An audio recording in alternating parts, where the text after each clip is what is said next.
So hello everyone and welcome back to my channel. मेरा नाम है इंद्रजीत और आप देख रहे हैं मेरा व्लॉग चैनल। बट आज कुछ डिफरेंट होने वाला है। आज मैं एक बहुत ही इंपॉर्टेंट टॉपिक के ऊपर डिस्कस करने वाला हूं, जो कि है हेल्थ इंश्योरेंस। और इंडिया का बेस्ट हेल्थ इंश्योरेंस भी इस वीडियो में हम लोग क्रैक करेंगे कि कौन सा है, और बहुत सारे इसमें फैक्टर्स को हम लोग कंपेयर भी करेंगे जो कस्टमर्स को दिक्कत होते हैं। आम जनरल पब्लिक में हम लोग देखते हैं कि किन के साथ क्या हुआ, किन के साथ क्या हुआ। चलिए इसको और थोड़ी डिटेल में जानते हैं।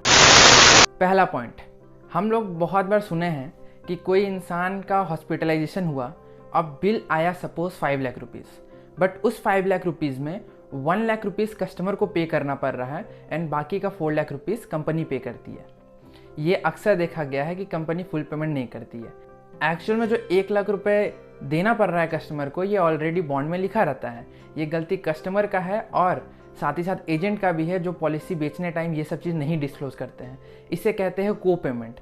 यानी कि जब भी आप कोई पॉलिसी ले रहे हैं, उसमें हॉस्पिटलाइजेशन के टाइम पे 10 to 20% आपको पे करना पड़ता है। उसे कहते हैं को पेमेंट। या तो पहला पॉइंट, आप जब भी कोई पॉलिसी ले तो ध्यान रखिए कि उसमें कोई भी को पेमेंट नहीं होना चाहिए।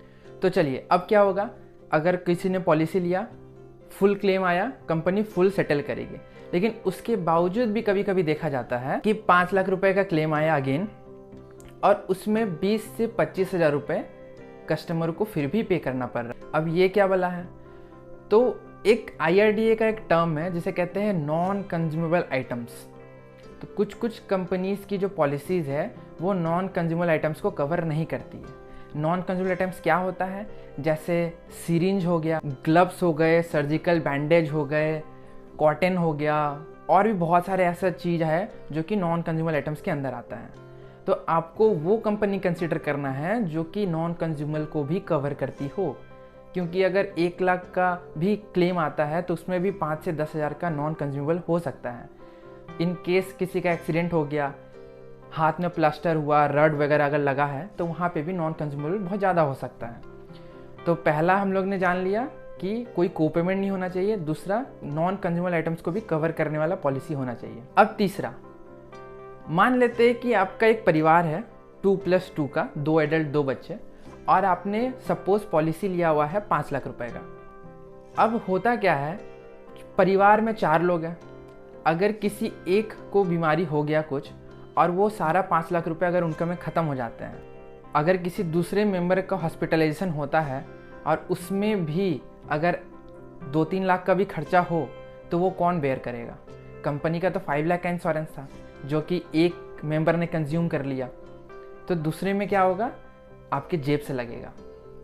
तो आपको वो पॉलिसी देखना है जहाँ पर सम एश्योर्ड, पहली बात तो है कि आपको सम एश्योर्ड थोड़ा ज़्यादा ही लेना चाहिए as per your number of member in your policy, और उसके साथ साथ आपको वो सब इंश्योरेंस कंपनीज चेकआउट करनी चाहिए जो आपको और भी बेनिफिट देती हो। जैसे एक टर्म होता है रीस्टोर बेनिफिट, यानी जब आपका बेस सम एश्योर्ड खत्म हो जाए तो सेम अमाउंट आपका रीस्टोर हो जाए, ताकि इन केस अदर मेंबर को भी कोई इमरजेंसी आता है तो वो वहाँ पे यूज़ कर सके।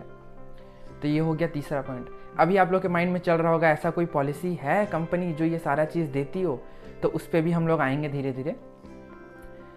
Fourth point to be noted, कई बार ऐसा होता है कि आप हॉस्पिटल में एडमिट है और उसमें खर्चा आया है suppose 2 lakh rupees to 3 lakh rupees. उस समय जो हॉस्पिटल है वहाँ पे आपको पहले डिपॉजिट करना पड़ता है अपने इलाज के लिए, और उसके बाद कंपनी आपको रीइम्बर्स करती है। तो आपको ये ध्यान में रखना है जहाँ से भी आप पॉलिसी ले रहे हैं वहाँ पे कैशलेस फैसिलिटी है कि नहीं है। अगर कैशलेस फैसिलिटी है तो आपको कोई भी FD या सेविंग अकाउंट से पैसा निकाल के हॉस्पिटल को देने का ज़रूरत नहीं है। कंपनी डायरेक्टली हॉस्पिटल को पैसा सेटल कर देगी। आपको पैसा कहाँ से अरेंज करे उसका जो हैरेसमेंट है वो आपको फेस नहीं करना पड़ेगा।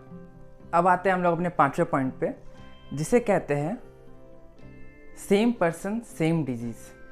सपोज मान लीजिए कि आपके पास एडिक्वेट सम एश्योर्ड है आपका इमरजेंसी को टैकल करने के लिए, बट मान लीजिए किसी ने जनवरी में कोविड के लिए क्लेम ले चुका है, और अगर 2-3 महीने बाद अप्रैल में उनको फिर से कोविड होता है, तो company is not liable to pay that amount, क्योंकि वो सेम पर्सन को सेम डिजीज़ हो रहा है, तो उस समय कंपनी क्लेम नहीं देती है। तो आपको ये भी ध्यान रखना है कि उस कंपनी से पॉलिसी ले जहाँ पर सेम पर्सन सेम डिजीज़ पे भी क्लेम मिलता हो। 5वें पॉइंट के बाद मैं कंपनी का नाम डिक्लेयर कर देता हूँ जो ये सारा चीज़ को फुलफ़िल करती है। इसका नाम है नीवा वूपा हेल्थ इंश्योरेंस। उनका एक पॉलिसी है रीएश्योर, उसमें ये सारा चीज़ है। और सिर्फ इतना ही नहीं, जो सम एश्योर्ड का हम बात कर रहे हैं, एकमात्र कंपनी है जो कि इनबिल्ट फीचर्स देती है अनलिमिटेड सम एश्योर्ड का। यानी सपोज 10 लाख का पॉलिसी है आपके पास, अगर वो 10 लाख ख़त्म नहीं भी होता है, अगर ट्रिगर भी होता है तो अगेन 10 लाख रुपए फिर से आ जाते हैं। अगर वो फिर यूज़ कर रहे हैं आप, फिर से 10 लाख आते हैं, फिर उसको यूज़ कीजिए, फिर 10 लाख रुपए आएंगे। यानी आप unlimited number of amount of claim आप कर सकते हैं एक सिंगल ईयर में। यानी आप 1 करोड़ तक का भी क्लेम लीजिए 10-10 लाख के बिल में, कोई दिक्कत नहीं है। अब इसी पॉलिसी में थोड़ा आगे बढ़ते हैं। क्या हो अगर आपको हेल्थ चेकअप के लिए कंपनी हर साल एक सर्टेन अमाउंट दे, तो क्या आप हेल्थ चेकअप कराना नहीं चाहेंगे? तो कंपनी यहाँ पर लाख रुपीज़ पे 500 का free of cost health checkup देती है। यानी अगर आप 10 लाख का इंश्योरेंस लेते हैं, 5000 रुपीज़ का आपको free of cost health checkup मिलता है। बहुत सारी कंपनी ऐसी भी होती है, अगर आप अपना एरिया को छोड़ के कहीं और जाके अगर आप चेकअप कराना चाहेंगे तो वहाँ पे आपको भारी भरकम अगेन को पेमेंट लग जाता है, जहाँ पर कंपनी 70 to 80% कवर करती है, बाकी आपको करना पड़ता है। तो आप वो पॉलिसी कंसिडर करें जहाँ पे ऑल ओवर द इंडिया उसका कवरेज मिलता हो, जो कि इस कंपनी में भी है। और भी कुछ बेनिफिट्स हैं, जैसे अगर आप अपने आप को ज़्यादा से ज़्यादा हेल्दी रखने की कोशिश करेंगे तो कंपनी आपको रिन्यूअल पे डिस्काउंट भी देती है। और मान लेते हैं कि आप किसी से पॉलिसी लिए और हर कुछ अच्छा है, आपका इलाज हो गया, आपको क्लेम कंपनी सेटल कर रही है, बट आपको डिस्चार्ज होने के लिए 1 से 2 दिन लग जा रहा है, आपको उतना देर तक हॉस्पिटल में रहना पड़ रहा है, तो आपको कैसा लगेगा? तो वहाँ पर रीएश्योर जैसी प्रोडक्ट आती है जो कि क्लेम करती है कि हम सिर्फ और सिर्फ 30 मिनट में कैशलेस सेटल करते हैं। 30 मिनट्स में कैशलेस क्लेम सेटल करना बहुत बड़ी बात है। तो आप 30 मिनट बाद डिस्चार्ज होकर के आप आराम से अपने घर जा सकते हैं। ये सारे पॉइंट हम लोगों ने इस वीडियो में डिस्कस किया, आप इसका एक स्क्रीनशॉट भी ले सकते हैं।